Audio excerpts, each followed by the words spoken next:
Let's get into making our first single crochet. Now, point the crochet hook downward. Then insert it in this loop here. Now rotate it around, and then over the yarn, we're going to pull it through this loop.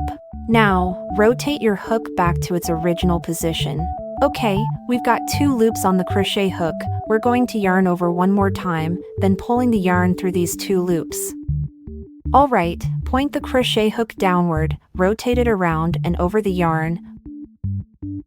Now lift the crochet hook, ensuring a slight angle between the hook tip and the loop, then pull the yarn through these 2 loops. Congrats, you've completed your first single crochet. Let's take a look at what it looks like. This V-shaped loop is your first single crochet stitch. Let's continue learning how to work a single crochet on a round piece.